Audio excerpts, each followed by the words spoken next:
Esse é o Ancapso e nós vamos falar agora sobre a bola fora do Alexandre de Moraes. Quem está dizendo isso não sou eu, não. É o Matheus Leitão. Lembra? O filho da Miriam Leitão, a passadora de pano oficial do governo Lula. O filho dela, que é o passador de pano oficial para o Alexandre de Moraes, até ele está com dificuldade de consertar a coisa, hein? Tá achando estranha essa história aqui. E vamos falar sobre isso porque eu já falei para vocês que essa história é muito estranha, que o Alexandre de Moraes realmente pisou na bola muito feio com esse negócio, a ponto de que o que chama a atenção é que até agora não teve um ministro do STF defendendo o Alexandre de Moraes. Vamos lembrar quando teve lá o negócio da Vaza Jato, que teve um monte de mensagem mostrando que o Alexandre de Moraes interferiu na eleição de 2022, com o caso lá do Eduardo Tagliaferro, que ele mandava mensagem, não use sua criatividade para achar alguma coisa, para censurar. Olha só, ministros do STF, Flávio Dino e Gilmar Mendes, se manifestaram sobre a reportagem da Folha, dizendo que era uma tempestade fictícia, que não sei o que lá. Vários ministros foram lá e defenderam o colega e coisa e tal, né? Aí quando teve também o caso que o Alexandre de Moraes censurou a entrevista do Felipe Martins, ele proibiu o Felipe Martins de dar entrevista para a Folha de São Paulo, né? E aí, imediatamente, outros falam, não, ele tá certo, ministros do STF indicam respaldo a Moraes. Essa agora, pelo menos até agora, né, isso aconteceu semana passada, até agora, não tem nenhum ministro supremo que teve coragem de falar, não, Alexandre de Moraes está certo, é isso daí mesmo, tem que retaliar o governo da Espanha mesmo. Vamos entender esse caso aqui, porque tem uma outra curiosidade. Como é que o caso desse traficante de drogas foi parar no Alexandre de Moraes? Eu vou mostrar para vocês que é estranho o caminho que esse caso fez até o Alexandre de Moraes. Essa notícia foi sugerida por Ninfeta Libertária, Bitman e várias outras pessoas. Obrigado aí ao pessoal que sugeriu notícias lá no nosso site, no visãolibertaria.com. E obrigado a você que está assistindo o nosso vídeo. Se você gosta do nosso conteúdo, por favor, deixe o seu like e se inscreva aqui no canal, né? Eu criticar o Alexandre de Moraes, eu faço isso daqui praticamente 3 vezes por dia aqui no canal, né? Agora, esse caso da briga que o Alexandre de Moraes comprou com o embaixador da Espanha e coisa e tal, é tão absurdo, é tão fora da caixinha, que até a galera da passagem de pano com o Alexandre de Moraes está começando a ficar, pô, Moraes, tá foda passar esse pano, Moraes, não dá pra dar uma quebrada de galho aí, pô. Olha só, o Matheus Leitão, cara, o filho da passadora de pano oficial do governo Lula, tá aqui, ó, maior bola fora de Alexandre de Moraes, entenda. Foi que foi uma bola fora, não foi, assim, eu acho que foi muito mais do que uma bola fora, né? O cara cagou no pau completamente, né? O cara fez uma merda sem tamanho, né? Mas vamos entender que ele chama de uma bola fora, um pequeno detalhe, o escorregão do Alexandre de Moraes, um leve escorregão do Alexandre de Moraes. Aqui, olha só. A decisão do ministro Alexandre de Moraes, do STF, de interromper o processo de extradição de um cidadão búlgaro que cometeu crimes na Espanha pode ser definido como sua maior bola fora. Bola fora. A maior cagada que esse cara já fez na vida, a maior merda que ele já fez na vida dele, né? Isso, ó, e olha que ele fez merda, hein? Olha que tem uma lista de besteira que ele fez aí nesse processo. Ao menos quando o escopo da análise é o seu protagonismo contra a extrema-direita golpista brasileira. Olha só, é sempre assim, né? Os caras lá fazem uma merda danada, aí a crítica que o pessoal faz, não, porque isso vai dar margem para a direita criticar e coisa e tal. Porra, não, você tem que reclamar que o cara fez a merda, meu. A direita tá certíssima em reclamar, o papel da oposição é reclamar mesmo das merdas que o governo faz, pô. Que negócio é esse? Que, o problema é que isso vai dar margem para a direita criticar e coisa e tal, né? Para pressionar o governo espanhol, o magistrado interrompeu a extradição e soltou um notório traficante, mandando prisão domiciliar no Brasil com tornozeleira eletrônica. O búlgaro Vasil Gorgiev Vasiliev está atualmente no solo brasileiro. Em 2022, de acordo com a Interpol, o cidadão transportou 52 quilos de cocaína por Barcelona em malhas que deveriam ser entregues a um outro criminoso e depois conseguiu fugir e parou no Brasil. E eu quero lembrar para vocês que é muito comum isso, tá? A visão que a Europa tem do Brasil, que os Estados Unidos têm do Brasil, que o primeiro mundo inteiro tem do Brasil, aliás, que até países do terceiro mundo tem do Brasil, é que se você cometer um crime e quer fugir disso, fuja para o Brasil. E, infelizmente, o que a gente vai falar, né? Podemos falar alguma coisa quanto a isso, né? Tá, olha só, o maior criminoso da história do Brasil é atualmente o presidente da República, né? O chefe de uma organização criminosa que roubou não sei quantos bilhões e não sei o que lá, é o nosso presidente da República. A gente não pode falar nada, cara. Tem que falar, é isso aí, cometeu crime na Europa, fuja pro Brasil aqui.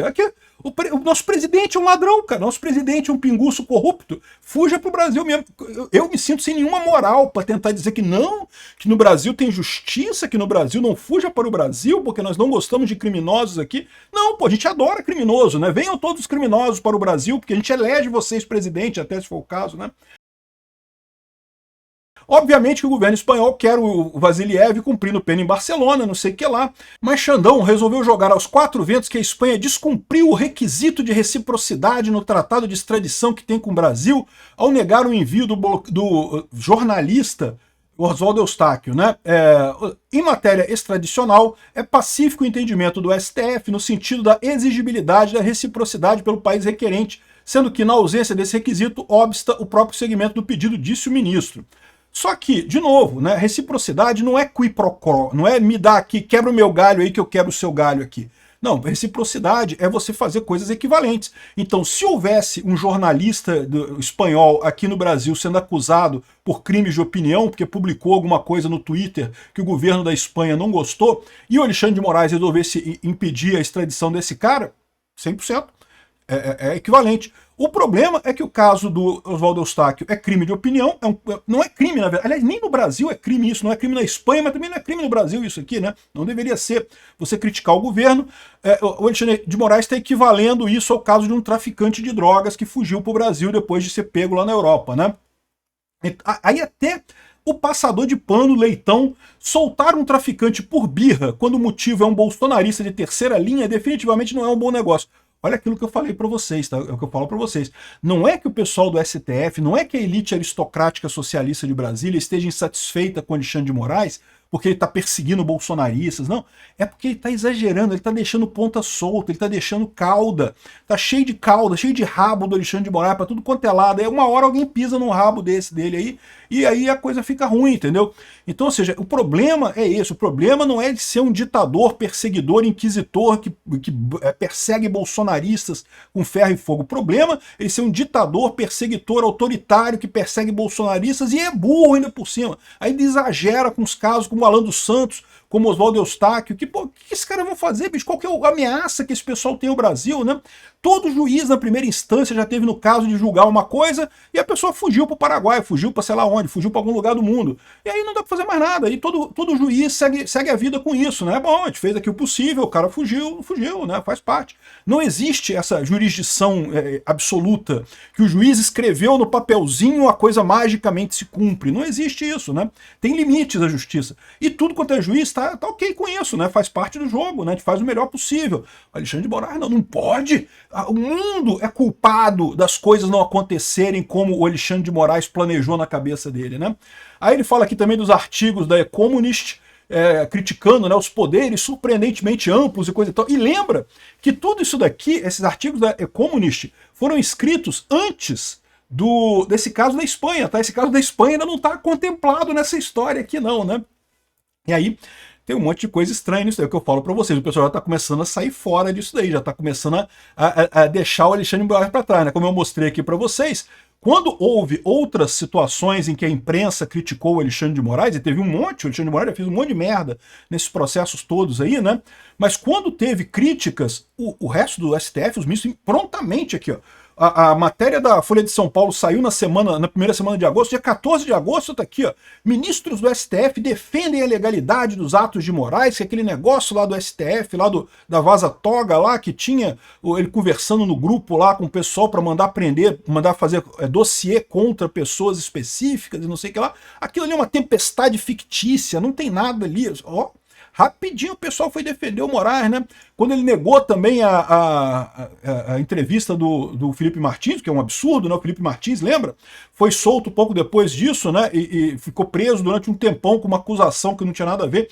E esse caso do Felipe Martins ainda vai dar muita merda ainda, o pessoal já sabe. Esse pessoal que já tá criticando já sabe, estão contando que vai explodir essa bomba atômica em algum momento aí, que é o caso lá do Felipe Martins, do cara que falsificou o registro do Felipe Martins lá nos Estados Unidos, né? E o Alexandre de Moraes proibiu o Felipe Martins de dar entrevista. Não pode dar entrevista para a Folha, não sei. É um absurdo isso, pô. Isso é censura. O Lula, quando o Lula estava preso, ele foi autorizado pelo Estadão, foi autorizado pelo STF a dar entrevista quando ele estava preso. O Felipe Martins não pode, pô. O Felipe Martins não pode. o pessoal já começa a ver. E eu digo para vocês que até o Alexandre de Moraes já está querendo voltar atrás. Quer saber por quê? Olha aqui, ó.